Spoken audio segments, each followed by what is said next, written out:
میرے پرفیومز تمہیں کس نے دیے؟ فائز ہمدانی اپنے وسیع و عریض شاہانہ بیڈ روم میں داخل ہو کر جس طرح غصے سے دھاڑا تھا، کمرے میں موجود تینوں افراد کی جان ایک پل کے لیے خشک ہو گئی تھی۔ اس کی گرجدار آواز نے کمرے کی خاموشی کو توڑ دیا تھا۔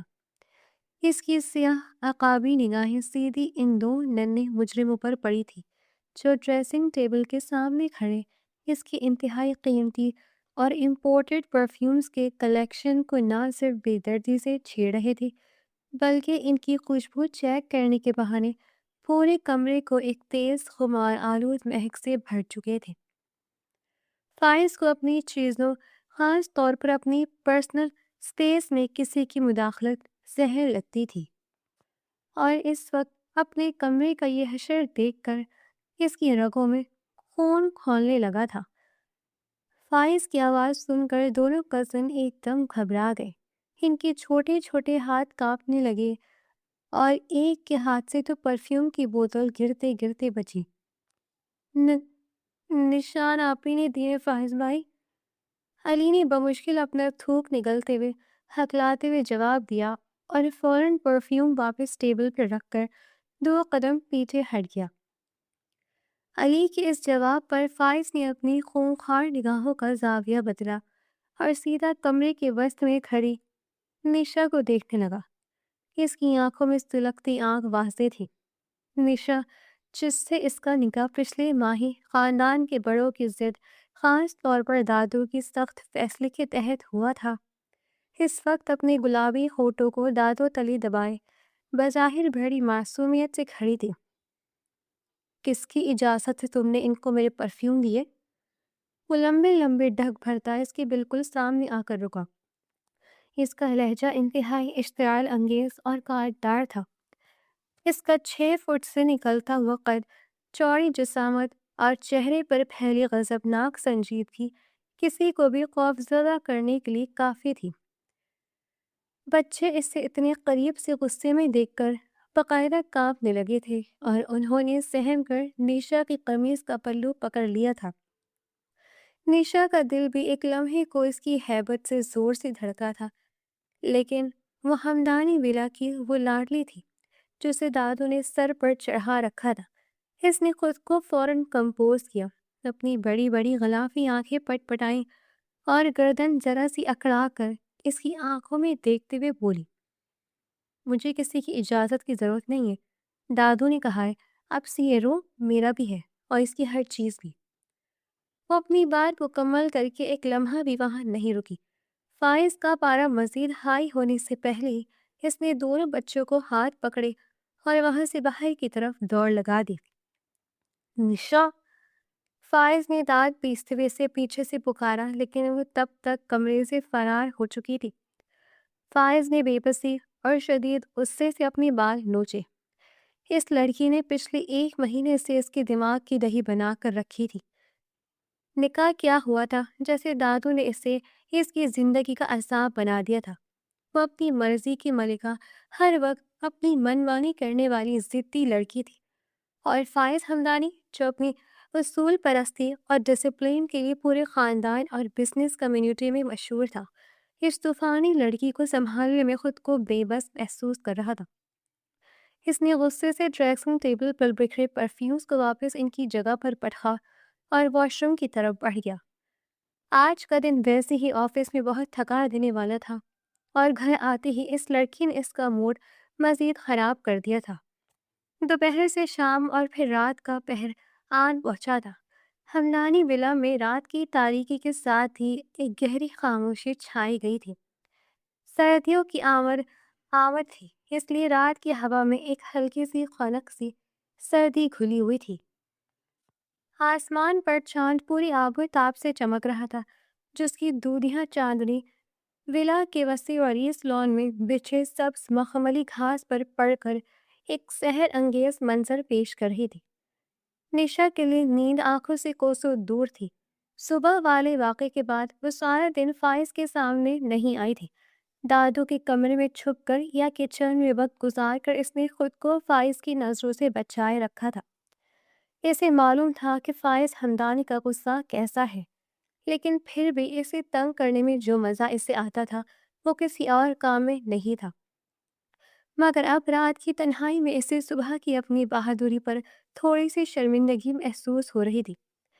اس نے ہلکے نیلے رنگ کا ایک سادہ سا سوٹ پہن رکھا تھا، کندھے پر سفید شال بے پرواہی سے ڈالے وہ ننگے پاؤں لان کی گیلی اور ٹھنڈی گھاس پر چل رہی تھی۔ ہوا کے نرم جھونکے اس کے کھلے ریشمی بالوں سے پٹخلیاں کر رہے تھے۔ وہ گہری سوچ میں گم تھی، آسمان پر چمکتے ستاروں کو دیکھ رہی تھی۔ کیا واقعی یہ روم اور اس کی ہر چیز میری ہے؟ اس نے دلی دل میں خود سے سوال کیا اور پھر خود ہی مسکرا دی۔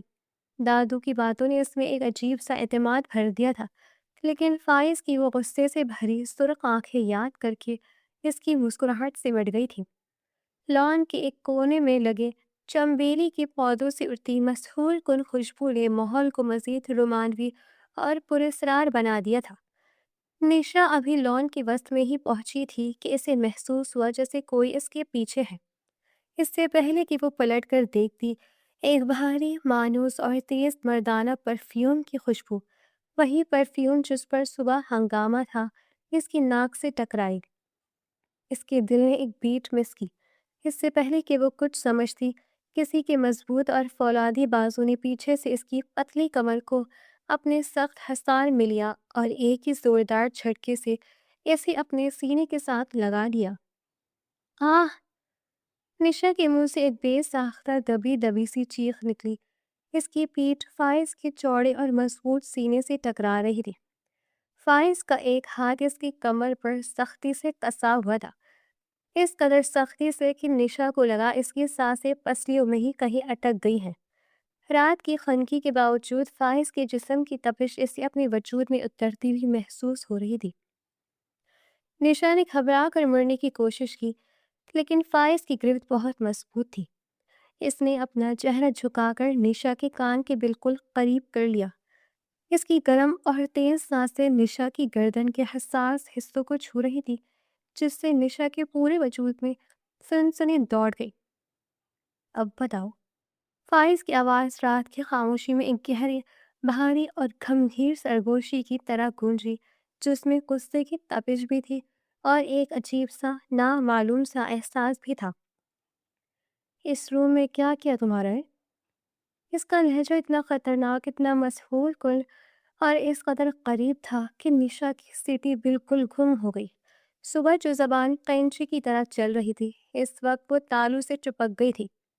اس کے ہاتھ پاؤں یکدم سن ہونے لگے تھے۔ فائز ہمدانی کی قربت کا یہ پہلا اتنا شدید تجربہ تھا کہ اس کی سوچنے سمجھنے کی صلاحیت ہی جواب دے گئی۔ فائز، وہ بمشکل اپنے خشک ہوتے ہونٹوں سے اتنا ہی ادا کر سکی۔ اس کے دل کی دھڑکن اتنی تیز ہو چکی تھی کہ اسے لگ رہا تھا جیسے فائز بھی وہ دھڑکنیں سن رہا ہے۔ جواب دو نشا۔ فائز نے اپنی گرفت کو ذرا سا مزید تنگ کیا۔ اس کا ہاتھ اس کی کمر پر دباؤ بڑھا رہا تھا۔ صبح تو بڑی زبان چل رہی تھی تمہاری، ہر چیز میری ہے۔ کیا کہا تھا تم نے؟ اب بتاؤ۔ اس کمرے کی دیواریں تمہاری ہیں، وہ بیڈ تمہارا ہے، وہ پرفیومز تمہارے ہیں یا… وہ جان پوچھ کر رکا۔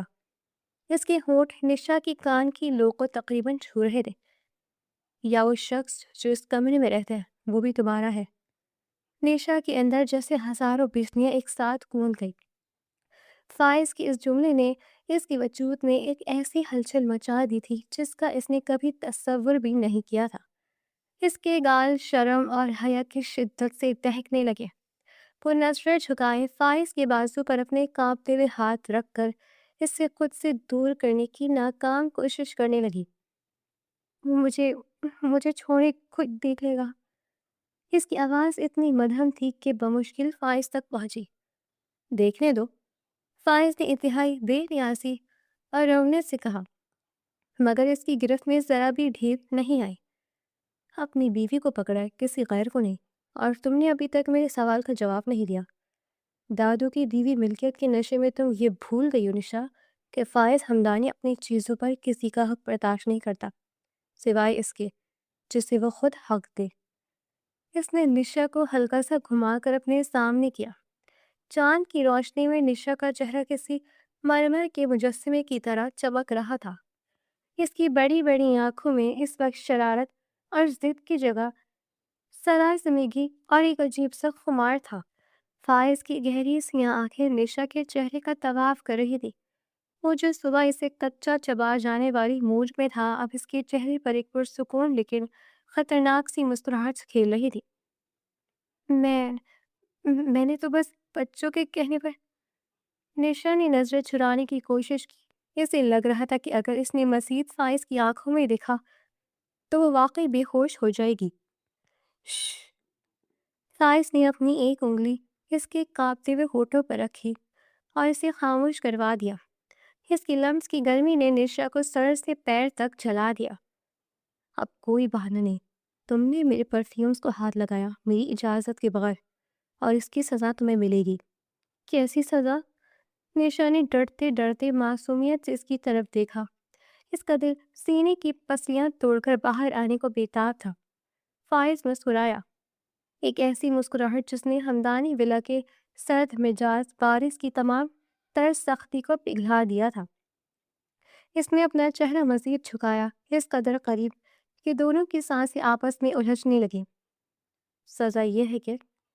فائز کی آواز اب ایک خمار آلود سرگوشی میں بدل چکی تھی۔ اب تمہیں اس شخص کو بھی برداشت کرنا پڑے گا جس کی چیزوں پر تم اتنے حق سے اور اتنے شوق سے حق جتا رہی تھی۔ تیار ہو بیگم، کیونکہ فائز ہمدانی اپنا حق لینا بہت اچھی طرح جانتا ہے۔ اس کے الفاظ لان کی خاموش فضا میں تحلیل ہو گئے، لیکن نشا کے دل و دماغ پر ان کا اثر کسی زلزلے سے کم نہیں تھا۔ وہ وہیں کھڑی فائز کی آنکھوں کے گہرے بہلور میں ڈوبتی جا رہی تھی، اور اسے اندازہ ہو رہا تھا کہ یہ نکاح جو اس نے بچپنے اور ضد میں کیا تھا، اب اس کی زندگی کو ایک ایسے خوبصورت طوفان کی طرف لے کر جا رہا ہے جس سے بچنا ناممکن ہے، اس کے بس میں نہیں تھا۔ ہمدانی ولا کے شان و شوکت اور اس کی اونچی دیواریں پورے شہر میں اپنی مثال آپ تھیں۔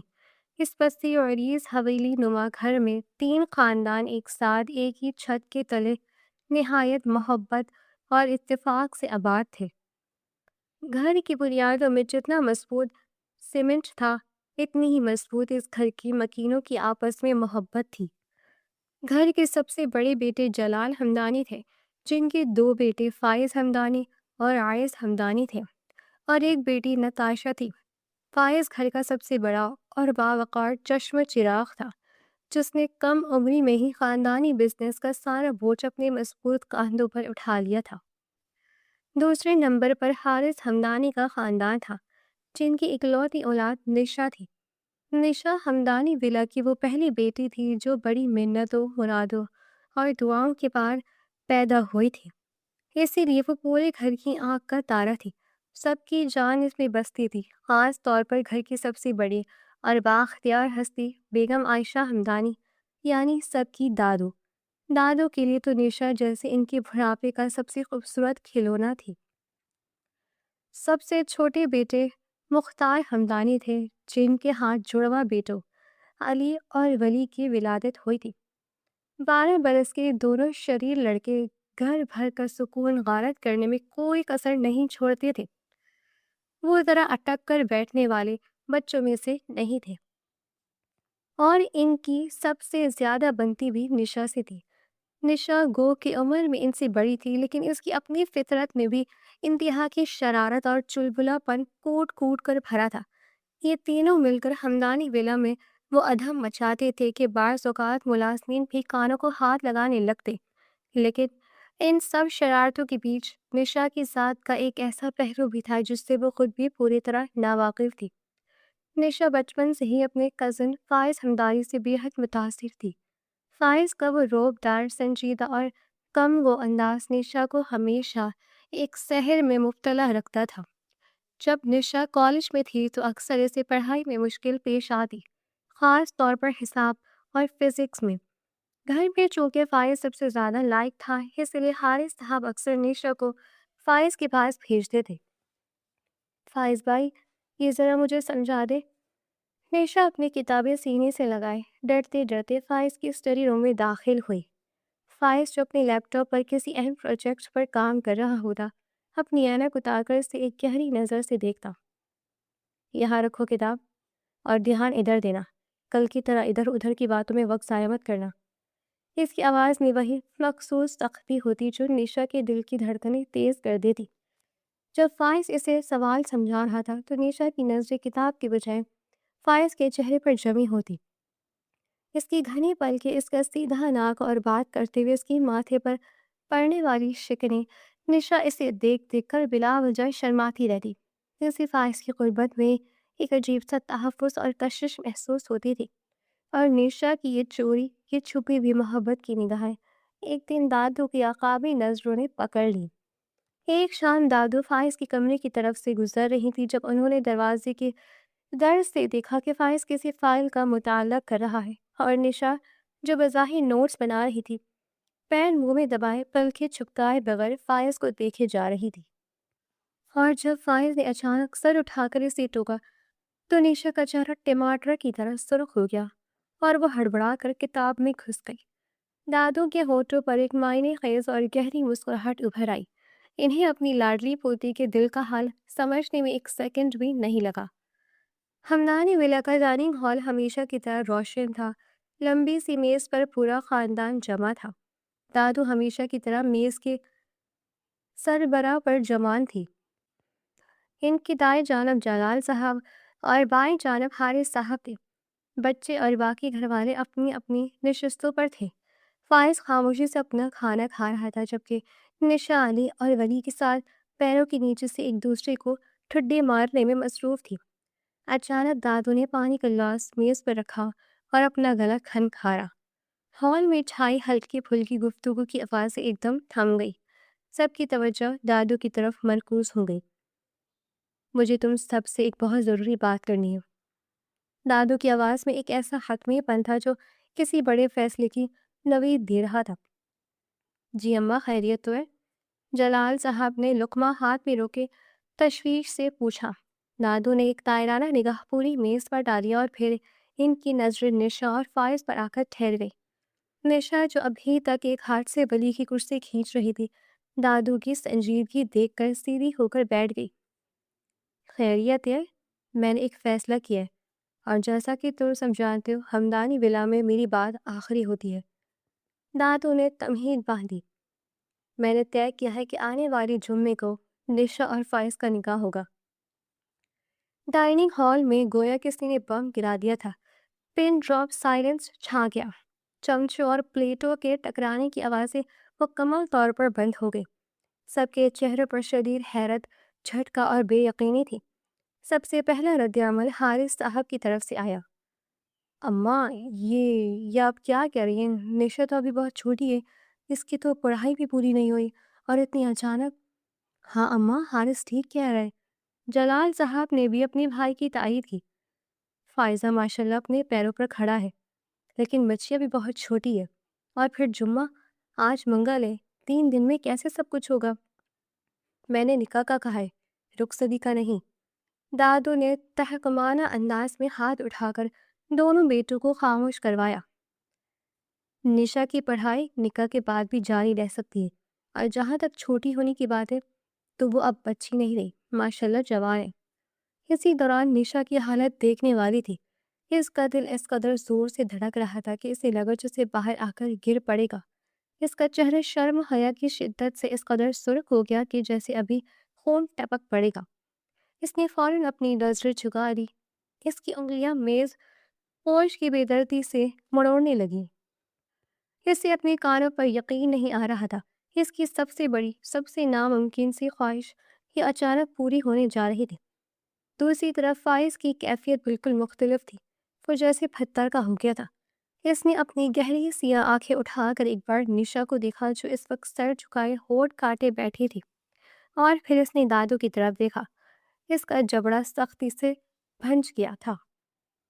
دادو، فائز کی بھاری اور گھمگیر آواز گونجی۔ سب کی نظریں اب ہمدانی خاندان کے اس پروقار وارث پر پڑی تھی۔ کیا یہ فیصلہ عجلت میں نہیں لیا جا رہا؟ نکاح کوئی گڈے گڑیوں کا کھیل نہیں ہے۔ نشا کا مزاج اور میرا مزاج زمین آسمان کا فرق ہے۔ فائز نے بڑی تمیز لیکن انتہائی ٹھوس انداز میں اپنا اعتراض ریکارڈ کروایا۔ اسے دادو سے بہت محبت تھی اور وہ ان کا بے حد احترام کرتا تھا، لیکن یہ فیصلہ اس کے سمجھ سے باہر تھا۔ کوئی اجلت نہیں ہے۔ دادو نے جذباتی ہتھیار نکالا جو ان کا سب سے آزمودہ وار تھا۔ انہوں نے ایک لمبی آہ بھری اور اپنی چھاتی پر ہاتھ رکھا۔ میری طبیعت کا کیا بھروسہ، آج ہو کل نہیں۔ میرا بلڈ پریشر ویسے ہی شوٹ کر جاتا ہے، دل کی دھڑکن بھی قابو میں نہیں رہتی۔ میری آخری خواہش ہے کہ میں اپنی زندگی میں اپنی آنکھوں کے سامنے اپنی ان دونوں بچوں کو ایک پاکیزہ رشتے میں بنتا دیکھوں۔ کیا تم اپنی بوڑھی دادو کی اتنی سی بات نہیں مان سکتے فائز؟ دادو کی آواز میں موجود نقاہت اور آنکھوں میں آئی نمی نے سب کے منہ بند کر دی۔ فائز کے لیے اب انکار کرنا گویا دادو کی موت کا پروانہ بننے کے مترادف تھا۔ وہ جانتا تھا کہ دادو جذباتی بلیک میل کر رہی ہیں، لیکن وہ بے بس تھا۔ اس نے ایک گہری سانس لی، اپنے ماتھے کو مسلا اور ایک بار پھر نیشا کی طرف دیکھا جس نے ابھی تک سر نہیں اٹھایا تھا۔ جیسا آپ کی مرضی دادو۔ فائز نے بمشکل یہ الفاظ ادا کیے، اپنی کرسی کو پیچھے دھکیلا اور بنا کھانا مکمل کیے وہاں سے اٹھ کر اپنے کمرے کی طرف چلا گیا۔ باقی گھر والے بھی دادو کے اس اٹل فیصلے کے سامنے ہتھیار ڈال چکے تھے۔ ماؤں نے آپس میں چیم کیا اور تیاریاں شروع کر دی۔ نشا کا تو بس نہیں چل رہا تھا کہ وہ اڑ کر اپنے کمرے میں پہنچ جائے۔ رات کا پچھلا پہر تھا، ہمدانی ولا میں خاموشی چھائی ہوئی تھی، لیکن 2 کمروں کی روشنی ابھی تک جل رہی تھی۔ نشا اپنے کمرے کی نرم و گداز بستر پر پیٹ کے بل لیٹی تھی، اپنے تکیے کو مضبوطی سے گلی لگائی ہوئی تھی۔ اس کے چہرے پر ایک ایسی دیوانی سی مسکراہٹ تھی جو کسی طور مٹنے کا نام نہیں لے رہی تھی۔ وہ بستر پر کبھی ادھر کروٹ لیتی، کبھی ادھر۔ آج رات کی روٹی تو جیسے اس نے خوشی کے مارے کھائی ہی نہیں تھی۔ چمے کو نے کہا فائز بھائی سے، نہیں اب بھائی تھوڑی کہوں گی۔ وہ خود ہی اپنے آپ سے باتیں کرتے ہوئے شرما رہی تھی۔ وہ تو ہواؤں میں اڑ رہی تھی۔ اس کے لیے کسی فیری ٹیل کی طرح تھا کہ جس شخص کو اس نے ہمیشہ ایک ہیرو کی طرح دور سے چاہا وہ اب اس کا ہونے والا تھا۔ جبکہ دوسری طرف راہی داری کے بالکل آخر میں موجود فائز کے کمرے کا ماحول انتہائی بوجھل تھا۔ فائز کے کمرے کی بڑی سی فرنچ کھڑکی کے پاس کھڑا تھا، باہر اندھیرے میں گھور رہا تھا۔ اس نے اپنے گلے سے ٹائی ڈھیلی کر کے بیڈ پر پھینک دی تھی اور اس کی قمیض کے اوپر والے 2 بٹن کھلے تھے۔ اس کے ماتھے پر سلوٹی گہری تھی۔ اسے بظاہر نیشا سے یا اس رشتے سے کوئی شدید اعتراض نہیں تھا۔ وہ جانتا تھا کہ نیشا ایک پاک باز، خوبصورت اور صاف دل لڑکی ہے، لیکن اس کا بچپنا فائز کو پسند نہیں تھا۔ تو ابھی تک ایک بچی ہے جسے علی اور ولی کے ساتھ بھاگم بھاگ کرنے سے فرصت نہیں۔ فائز نے جھنجھلاہٹ سے اپنے بالوں میں ہاتھ پھیرا۔ وہ ہمدانی انڈسٹریز کا CIO تھا۔ اس کی زندگی میں ڈسپلین، سنجیدگی اور اصولوں کی حکمرانی تھی، اور نشا، وہ تو بے ترتیبی اور الہڑ پن کی چلتی پھرتی تصویر تھی۔ دادو نے یہ کیا کر دیا؟ اس نے بے بسی سے سوچا۔ میں اس چلبلی اور ضدی لڑکی کو کیسے برداشت کروں گا؟ مجھے اس لڑکیوں کا یہ بچپنا اور غیر سنجیدگی زہر لگتی ہے۔ میری زندگی کا ہر دن اس کے ساتھ ایک نیا امتحان ہوگا۔ اس نے ایک گہری سانس لے کر خود کو پرسکون کرنے کی کوشش کی۔ فیصلہ ہو چکا تھا۔ ہمدانی خاندان کے مرد اپنی زبان اور بڑوں کے فیصلے سے پیچھے نہیں ہٹتے تھے۔ نکاح تو جموں کا ہونا ہی تھا، لیکن فائز جانتا تھا کہ اس رشتے کو نبھانا، خاص طور پر نشا کی اس بچگانہ ذہنیت کے ساتھ، اس کے لیے کسی کڑے امتحان سے کم نہیں ہوگا۔ اور وہ یہ بھی جانتا تھا کہ وہ اتنی آسانی سے نشا کو اپنے سر پر سوار ہونے نہیں دے گا۔ جمعے کا دن ہمدانی ولا میں ایک عجیب سی اجلت، چہل پہل اور سادگی لے کر آیا تھا۔ دادو کے حتمی فیصلے کے بعد کسی کی مجال نہیں تھی کہ کوئی اعتراض کرتا یا تاخیر کی بات کرتا۔ حارث صاحب اور جلال صاحب نے مل کر راتوں رات تیاریاں مکمل کروا لی تھیں۔ نکاح کی تقریب نہایت سادگی اور وقار کے ساتھ گھر کے وسیع لان میں ہی انجام پائی تھی، جہاں صرف قریبی رشتہ داروں کو مدعو کیا گیا تھا۔ لان کو سفید موتیے اور سرخ گلابوں سے سجایا گیا تھا، جن کی بھینی بھینی خوشبو فضا میں رچی ہوئی تھی۔ نشا نے ہلکے گلابی اور سنہری رنگ کا ایک نفیس سا شرارہ پہن رکھا تھا، ماتھے پر جھومر، کانوں میں بھاری بالیاں اور چہرے پر حیا کی وہ قدرتی لالی جس نے اسے آسمان سے اتری ہوئی پری کا روپ دے دیا تھا۔ جب وہ نظریں جھکائے اپنی سہیلیوں اور کزنس کی جھرمٹ میں چلتی ہوئی آئی تو ہمدانی ولا کا ہر فرد اسے دیکھ کر ماشاء اللہ کہہ اٹھا تھا۔ اس کے بالکل برعکس مردانہ حصے میں بیٹھا فائز ہمدانی سیاہ شلوار قمیض اور اوپر پہنی گرے واسکوٹ میں ہمیشہ کی طرح وجی پروقار لیکن بے حد سنجیدہ لگ رہا تھا۔ اس کی سیاہ گہری آنکھوں میں کوئی چمک، کوئی خوشی نہیں تھی۔ اس کا چہرہ اسپاٹ اور ماتھے پر ایک ہلکی سی شکن تھی۔ جب قاضی صاحب نے ایجاب قبول کے لیے پوچھا تو پردے کے پیچھے بیٹھی نشا کے گلابی ہونٹوں پر بے ساختہ ایک دلکش اور دیوانی سی مسکراہٹ رقص کر رہی تھی۔ اس نے دھڑکتے دل کے ساتھ 3 بار قبول ہے کہا تو اس کی آنکھیں خوشی سے نم ہو گئی۔ دوسری طرف فائز نے انتہائی اسپاٹ، گہرے اور سرد لہجے میں قبول ہے کہا تھا۔ وہ بظاہر اس محفل میں موجود تھا لیکن اس کی سنجیدگی اور کلف لکی خاموشی صاف بتا رہی تھی کہ وہ اس رشتے کو محض دادو کی ضد اور ایک خاندانی ذمہ داری سمجھ کر نبھا رہا ہے۔ نکاح کے فوراً بعد دادو نے خوشی سے نہال ہوتے ہوئے دونوں کی بلائیں لی۔ انہوں نے نشا کا ماتھا چوما، اسے ڈھیروں دعائیں دی اور پھر فائز کے کندھے پر شفقت سے ہاتھ رکھتے ہوئے اس کی پیشانی چومی۔ میرے بچے، اللہ تم لوگوں کو نظر بد سے بچائے۔ ماشاءاللہ کیسا چاند سورج کا جوڑا ہے تم دونوں کا۔ اللہ تم دونوں کی جوڑی کو ہمیشہ سلامت رکھے۔ دادو کی آنکھوں میں خوشی کے آنسو تھے۔ نشا تو خوشی سے پھول ہی نہیں سما رہی تھی لیکن فائز نے بس خاموشی سے سر ہلا دیا، وقت پر لگا کر اڑنے لگا۔ نکاح کو گزرے 1 ماہ ہونے کو آیا تھا لیکن نشا کی وہ خالی اور رومانوی دنیا جو اس نے فائز کی گرد بن رکھی تھی حقیقت کی ٹھوس اور کھردری دیوار سے ٹکرا کر بکھرنے لگی تھی۔ فائز کا رویہ اس کے ساتھ بالکل ویسا ہی تھا جیسا نکاح سے پہلے تھا، وہی دوری، وہی فاصلہ اور بات بات پر اس کی بچپنی پر اسے ٹوکنا اور ناگواری ظاہر کرنا۔ فائز نے اپنی زندگی کے روٹین میں کوئی تبدیلی نہیں کی تھی۔ وہ صبح سویرے تیار ہو کر آفس چلا جاتا اور رات گئے تھکا ہارا لوٹتا۔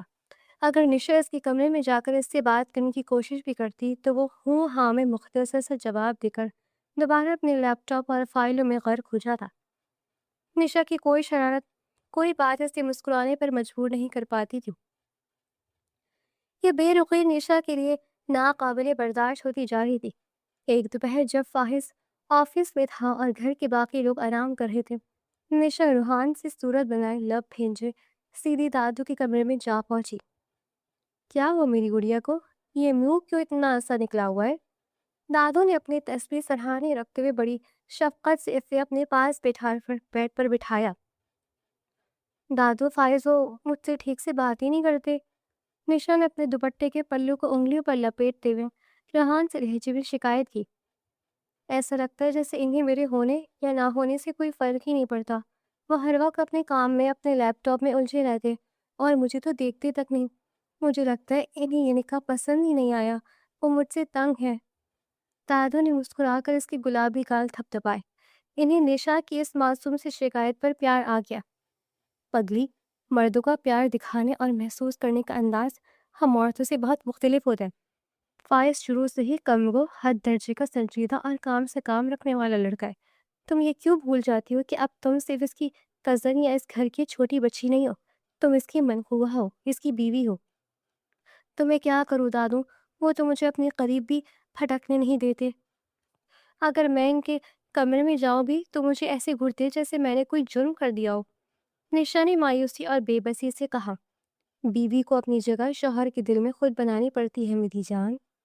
دادو نے اسے اپنے قریب کیا اور ایک جہاں دیدہ عورت کی طرح سمجھاتے ہوئے بولی، اب وہ تمہارا شوہر ہے، اس کی عزت کیا کرو، اس کی ہر بات مانا کرو، اور یہ جو تم سارا دن علی اور ولی کے ساتھ پورے گھر میں بھاگتی پھرتی ہو، اچھل کود کرتی ہو، یہ سب اب چھوڑ دو، بچپنا ختم کرو، اب تم ہمدانی ولا کی بڑی بہو بننے والی ہو۔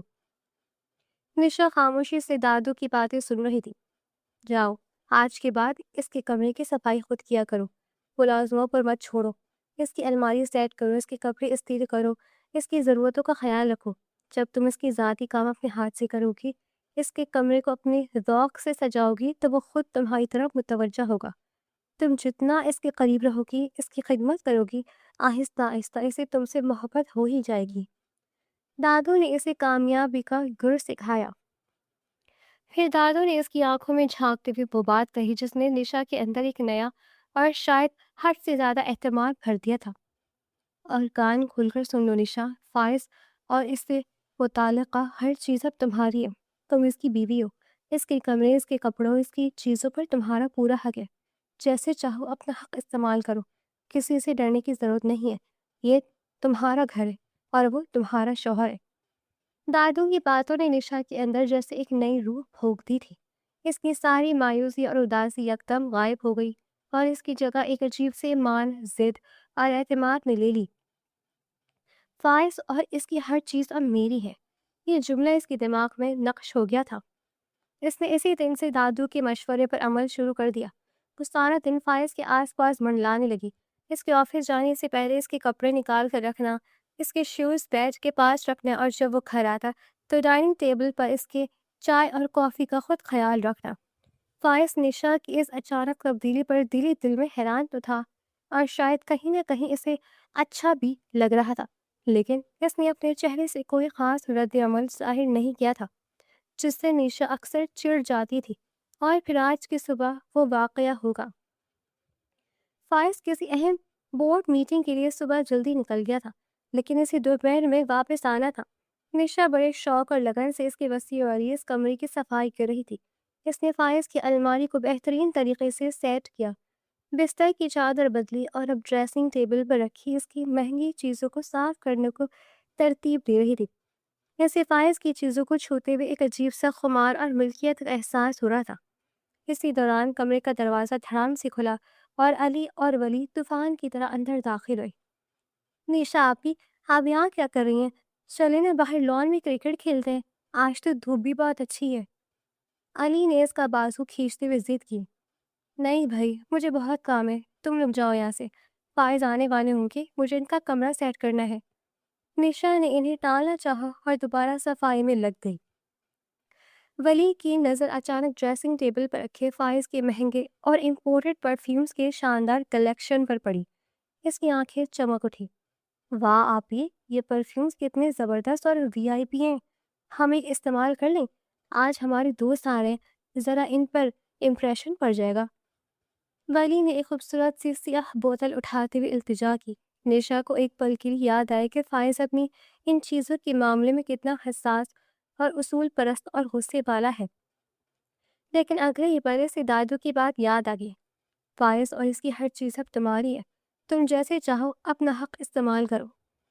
اس نے خود کو ہمدانی ولا کی مالکن محسوس کرتے ہوئے انتہائی لاپرواہی اور فخر سے کندھے اچکائے۔ ہاں لے لو، جو دل کرتے لگا لو، بلکہ دونوں لگا لو، آخر کو یہ میری ہی تو ہے۔ اس نے مسکراتے ہوئے جواب دیا۔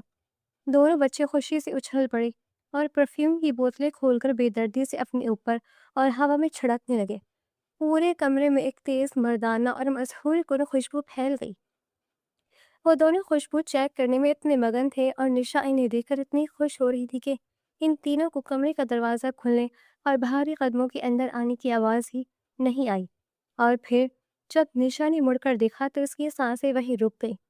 کمرے کے وسط میں فائزہ ہمدانی کھڑا تھا، اس کی سیاہ عقابی نظریں ڈریسنگ ٹیبل کے سامنے کھڑے بچوں، ان کے ہاتھوں میں موجود پرفیومز اور بیچ میں کھڑی نشا پر پڑی۔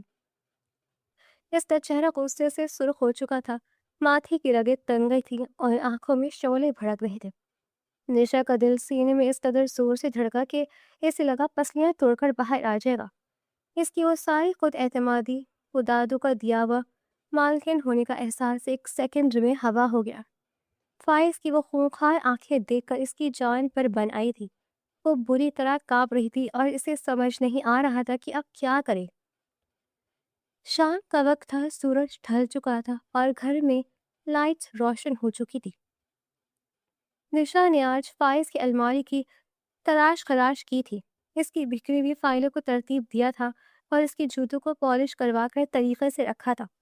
وہ خوش تھی کہ شاید فائز جب کمرے میں آئے گا تو اس کی اس محنت کو سراہے گا۔ اس کی خوشی میں وہ فائز کے لیے چائے کا مگ لیے دادو کے کمرے کی طرف بڑھی، جہاں فائز عموماً آفس سے آ کر کچھ دیر بیٹھتا تھا۔ لیکن جیسے ہی وہ دادو کے کمرے کے ادھ کھلے دروازے کے قریب پہنچی، اندر سے آتی فائز کی اونچی اور بھپری آواز نے اس کے قدم وہیں جما دیے۔ دادو، میں اب مزید یہ سب برداشت نہیں کر سکتا۔ فائز کا لہجہ حد درجہ تلخ اور غصے سے بھرپور تھا۔ نشا کے ہاتھ میں پکڑے چائے کے مگ سے ایک ہلکی سی لرزش اٹھی تو وہیں ساکت کھڑی رہ گئی۔ کیا ہوا فائز؟ تم اتنے غصے میں کیوں ہو میرے بچے؟ دادو کی دھیمی اور حیران کن آواز سنائی دی۔ آپ پوچھ رہی ہیں کیا ہوا ہے؟ دادو، وہ لڑکی، وہ نشا، وہ اب حد سے گزر رہی ہے، وہ خواہ میرے سر چڑھ رہی ہے۔ فائز نے جیسے پھٹتے ہوئے کہا، اس سے کس نے حق دیا ہے کہ وہ میرے کمرے کی چیزوں کو ہاتھ لگائے؟ میری فائلیں، میرا لیپ ٹاپ، میری پرسنل ڈائری، ہر چیز وہ اپنی مرضی سے ادھر ادھر کر دیتی ہے۔ مجھے اپنی چیزیں ڈھونڈنے میں گھنٹوں لگ جاتے ہیں۔ نشا کا دل زور سے دھڑکا، اسے لگا جیسے کسی نے اس کے خوابوں پر ٹھنڈا پانی ڈال دیا ہو۔ اس نے تو سب کچھ اس کی آسانی کے لیے کیا تھا۔ فائز، وہ تمہاری بیوی ہے، وہ تمہارا خیال رکھنا چاہتی ہے، اس لیے تمہاری چیزیں سنبھالتی ہے۔ دادو نے اسے سمجھانے کی کوشش کی۔ بیوی؟ فائز نے طنزیہ قہقہا لگایا۔ صرف کاغذ سے ایک ٹکڑے پر دستخط کرنے سے کوئی کسی کی زندگی کا مالک نہیں بن جاتا دادو۔ آپ اچھی طرح جانتی ہیں کہ میں نے یہ نکاح کیوں کیا تھا۔ صرف اور صرف آپ کی خاطر۔ آپ کی طبیعت خراب تھی، آپ کی ضد تھی، میں صرف آپ کو خوش دیکھنا چاہتا تھا، اس لیے میں نے اپنی مرضی کے خلاف اس رشتے کے لیے ہاں کر دی۔ دروازے کے باہر کھڑی نشا کی آنکھوں میں آنسو بھر آئے۔ اسے لگا جیسے اس کے سینے میں سانس رک گئی ہوں۔ صرف دادو کی خاطر؟ یہ جملہ اس کے کانوں میں ہتھوڑوں کی طرح بج رہا تھا۔ مجھے ایسی لڑکیاں بالکل پسند نہیں ہیں جو ہر وقت پیچھے پڑی رہیں، جن کا اپنا کوئی وجود نہ ہو اور جو دوسروں کی پرائیویسی کا احترام کرنا نہ جانتی ہو۔ فائز کی آواز میں بیزاری واضح تھی۔ وہ بچپنا کرتی ہے، شرارتیں کرتی ہے، مجھے یہ سب زہر لگتا ہے۔ میں ایک میچور انسان ہوں، مجھے اپنی زندگی میں سکون اور ڈسپلن چاہیے۔ نشا تو ایک طوفان ہے جو میرا سکون غارت کر رہی ہے۔ فائز، وہ بچی ہے، اسے وقت دو، وہ تم سے محبت کرتی ہے۔ دادو کی آواز میں اب تھوڑی سختی آئی۔ محبت؟ دادو، براہ کرم اس لفظ کا مذاق نہ اڑائے۔ فائز نے دو ٹوک انداز میں کہا، اب آپ خود اسے منع کر دیں کہ میری پرائیویسی میں گھسے مت۔ اسے کہیں کہ وہ میرے کمرے سے دور رہے اور میری چیزوں کو ہاتھ لگانے کی جرات نہ کرے۔ میں اسے برداشت کر رہا ہوں، یہی بات ہے، لیکن اگر اس نے دوبارہ میری کسی چیز کو چھیڑا تو میں شاید اپنا آپا کھو دوں گا۔ نشا کے ہاتھ لرزنے لگے۔ چائے کے مگ میں موجود چمچ کی آواز پیدا ہوئی تو وہ ہڑبڑا گئی۔ اس سے پہلے کہ فائز باہر نکلتا اور اسے وہاں کھڑا دیکھ لیتا، وہ الٹے قدموں وہاں سے بھاگی۔ اس کی آنکھوں سے آنسو ٹوٹ کر گر رہے تھے۔ وہ اپنے کمرے میں پہنچی اور دوبارہ اندر سے بند کر لیا۔ وہ تکیے میں منہ دے کر سسکیاں لینے لگی۔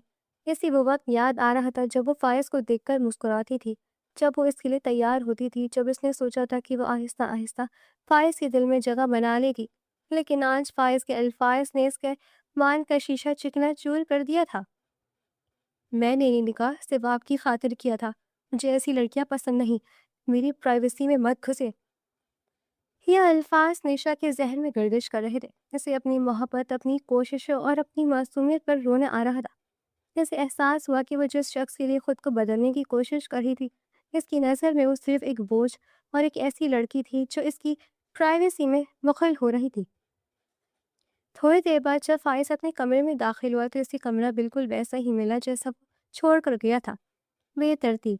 نشا نے جو چیزیں سنبھالی تھی وہ واپس ویسے ہی بکھر چکی تھی، کیونکہ بھاگتے ہوئے اس کا دوپٹہ ٹیبل سے ٹکرایا تھا اور کچھ فائلیں نیچے گر گئی تھیں۔ فائز نے ایک گہری اور بیزار سی سانس لی۔ اسے نہیں معلوم تھا کہ دروازے کے اس فائز کی کہی ہوئی باتوں نے ایک معصوم دل کو کسی طرح زخمی کر دیا ہے۔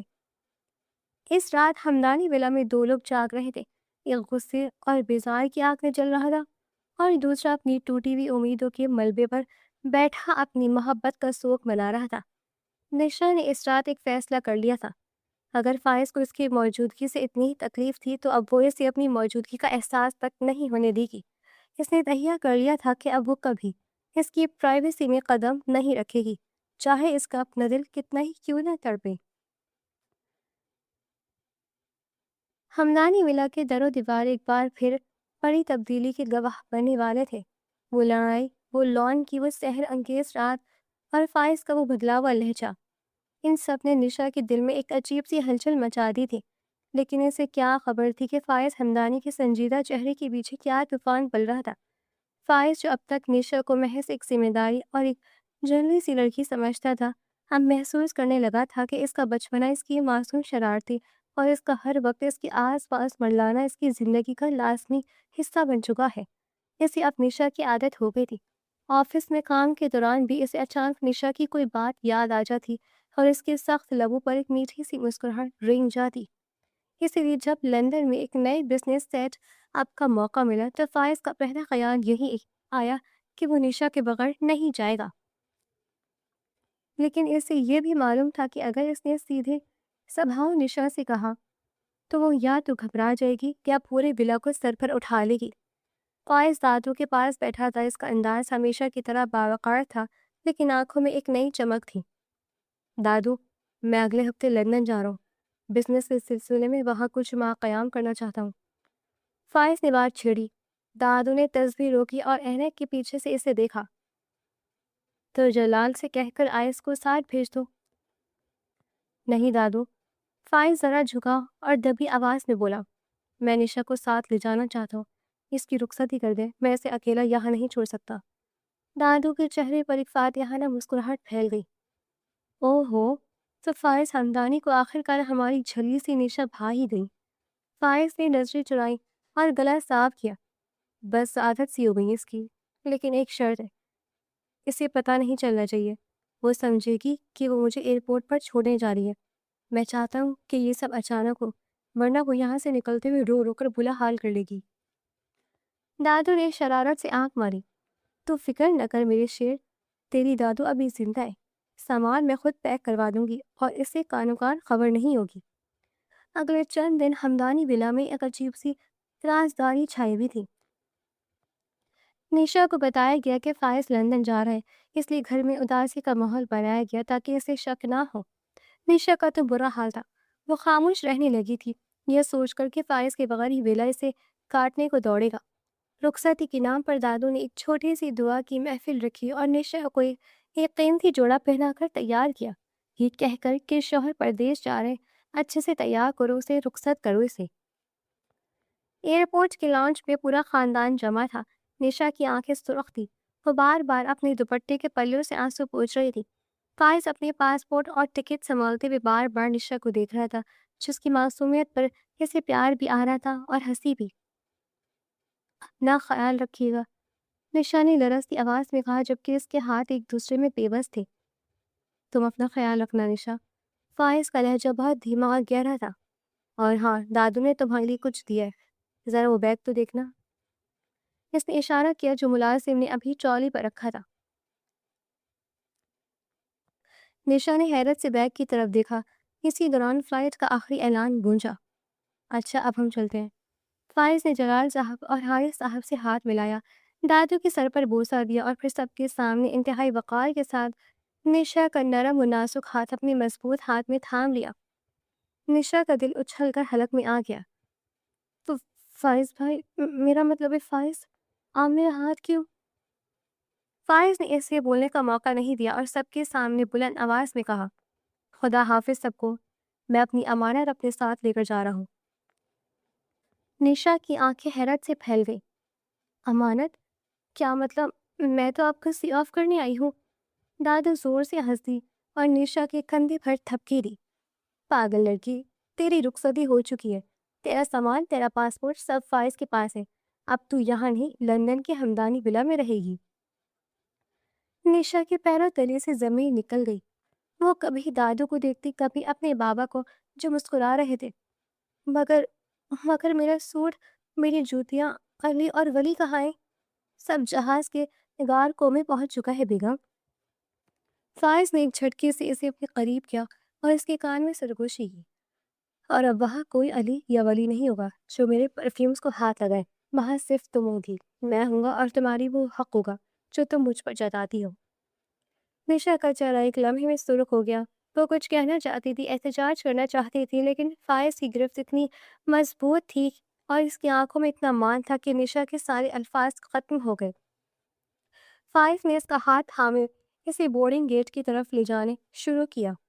نیشا مڑ مڑ کر گھر والوں کو دیکھ رہی تھی جو ہاتھ ہلا رہے تھے۔ فائز یہ سب دھوکا ہے، اس نے چلتے چلتے دبی ہوئی آواز میں کہا۔ دھوکا نہیں، سرپرائز ہے نشا ہمدانی۔ فائز نے گیٹ پر پاسپورٹ دکھاتے ہوئے اسے دیکھا۔